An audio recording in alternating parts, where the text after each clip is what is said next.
जादुई फौजी। बॉर्डर के पास एक गांव था। गांव से 2 किलोमीटर दूर एक बहुत बड़ा घना जंगल था जहां पर बॉर्डर था।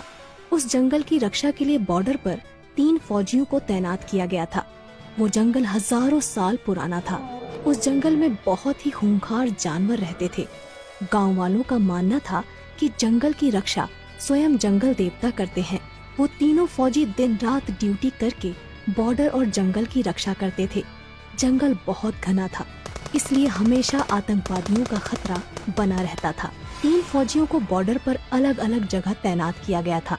वो तीनों पिछले 10 सालों से यहाँ पर ड्यूटी कर रहे थे। तीनों फौजियों की देशभक्ति और जंगल की रक्षा देखकर वन देवता बहुत प्रसन्न हो जाते हैं और एक दिन वन देवता अपनी वन देवी से कहते हैं, देवी, ये तीनों फौजी पिछले 10 सालों से हमारे जंगल की रक्षा कर रहे हैं। मैं इनकी कर्तव्य निष्ठा देखकर बहुत प्रसन्न हूँ और उन्हें कुछ वरदान देना चाहता हूँ। तब वन देवी कहती हैं, हे नाथ, आप बिल्कुल सही कह रहे हैं। तीनों फौजियों को वरदान जरूर मिलना चाहिए। वन देवता कहते हैं, तो फिर ठीक है देवी, मैं आज ही उन तीनों फौजियों से उनकी इच्छा पूछता हूँ और उन्हें इच्छा अनुसार वरदान देता हूँ। इतना कहकर वन देवता वहाँ से गायब हो जाते हैं और पहले वाले फौजी के पास पहुँच जाते हैं। वो पहला फौजी अचानक से वन देवता को देखकर आश्चर्यचकित हो जाता है और कोई जादुई भूत समझकर अपनी बंदूक से वन देवता को गोली मार देता है। लेकिन उसकी गोली से वन देवता को कुछ नहीं होता और वन देवता कहते हैं, रुको फौजी, मैं वन देवता हूँ। फौजी डरते हुए कहता है, प्रणाम देवता, मैंने आपको पहचाना नहीं, मुझे माफ कर दीजिए। तब वन देवता कहते हैं, कोई बात नहीं फौजी, तुम पिछले 10 सालों से लगातार इस जंगल की रक्षा कर रहे हो। मैं तुम्हारी कर्तव्य निष्ठा से बहुत प्रसन्न हूँ और तुम्हें एक वरदान देना चाहता हूँ। इतना सुनकर वो फौजी बहुत प्रसन्न होता है, लेकिन फिर वो सोच में पड़ जाता है कि वन देवता से क्या वरदान मांगूं। मुझे सोना चांदी मांगना चाहिए, लेकिन भला मैं सोना चांदी का करूँगा क्या? वैसे भी मेरी उम्र रिटायरमेंट होने को है। तब वन देवता कहते हैं, क्या सोच रहे हो फौजी? तुम जो भी वरदान मांगोगे मैं तुम्हारी इच्छा अवश्य पूरी करूँगा। तब वो फौजी कहता है, वन देवता, मैं सोच रहा हूँ क्या वरदान मांगू। तब वन देवता कहते हैं, मुझे कोई जल्दी नहीं है, तुम चाहो तो अच्छी तरह से सोचकर वरदान मांग सकते हो। तब तक के लिए मैं चलता हूँ। इतना कहकर वन देवता अंतर ध्यान हो जाते हैं। वन देवता के जाते ही वो फौजी लगातार सोच में पड़ जाता है कि उसे क्या वरदान मांगना चाहिए। वो अपने मन में सोचता है, मेरे पास भगवान का दिया हुआ सब कुछ है। एक अच्छी बीवी है, 2 बाल बच्चे हैं और सभी की जिंदगी खुशी खुशी गुजर रही है। मुझे अपनी देश की रक्षा के लिए कुछ मांगना चाहिए। वो पहला फौजी काफी देर तक सोच विचार करने के बाद वन देवता को पुकारता है। वन देवता तुरंत वहाँ प्रकट हो जाते हैं। बोलो फौजी, तुम्हें क्या वरदान चाहिए? तब वो फौजी कहता है, वन देवता जी, मेरे पास सब कुछ है, लेकिन आप मुझे एक जादुई बंदूक प्रदान करें। उस बंदूक से मैं जो कुछ भी मांगू मेरी वो इच्छा पूरी हो जाए। इसके बाद वन देवता कहते हैं, जैसी तुम्हारी इच्छा, मैं तुम्हें एक जादुई बंदूक प्रदान करता हूँ। इस बंदूक की मदद से तुम कुछ भी कर सकते हो। इसके बाद वन देवता उस फौजी को एक जादुई बंदूक प्रदान करते हैं और वहाँ से गायब हो जाते हैं। वन देवता के जाते ही वो पहला फौजी कहता है, मुझे इस जादुई बंदूक का टेस्ट करना चाहिए। मुझे बहुत तेज भूख लगी है, मुझे शाही खाना चाहिए। और इतना कहते ही उस फौजी के सामने बहुत सारा शाही खाना प्रकट हो जाता है। वो फौजी खाना खाने लगता है। इसके बाद वन देवता दूसरे फौजी के पास पहुंचते हैं। दूसरा फौजी उस समय जंगल के पास मौजूद एक तालाब में नहा रहा था। वन देवता को देखते ही वो फौजी थोड़ा घबरा जाता है और कहता है, अरे तुम कौन हो?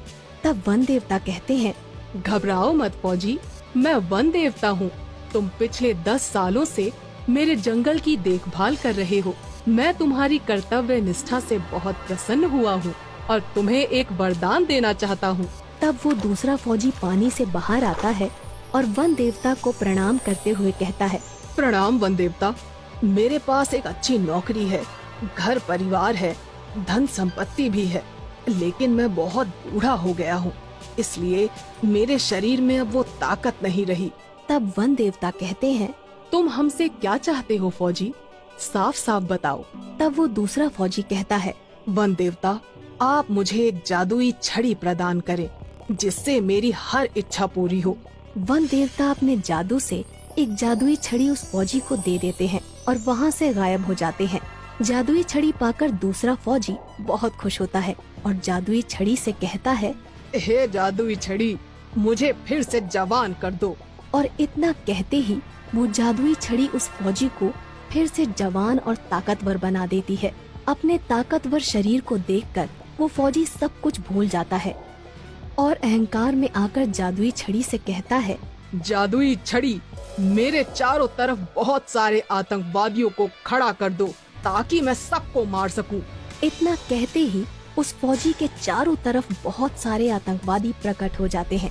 फौजी अपनी बंदूक से एक आतंकवादी को गोली मार देता है, लेकिन इससे पहले कि वो फौजी सारे आतंकवादियों को गोली मारता, सभी आतंकवादी मिलकर उस फौजी पर गोलियां चलाने लगते हैं और उस फौजी की मौत हो जाती है।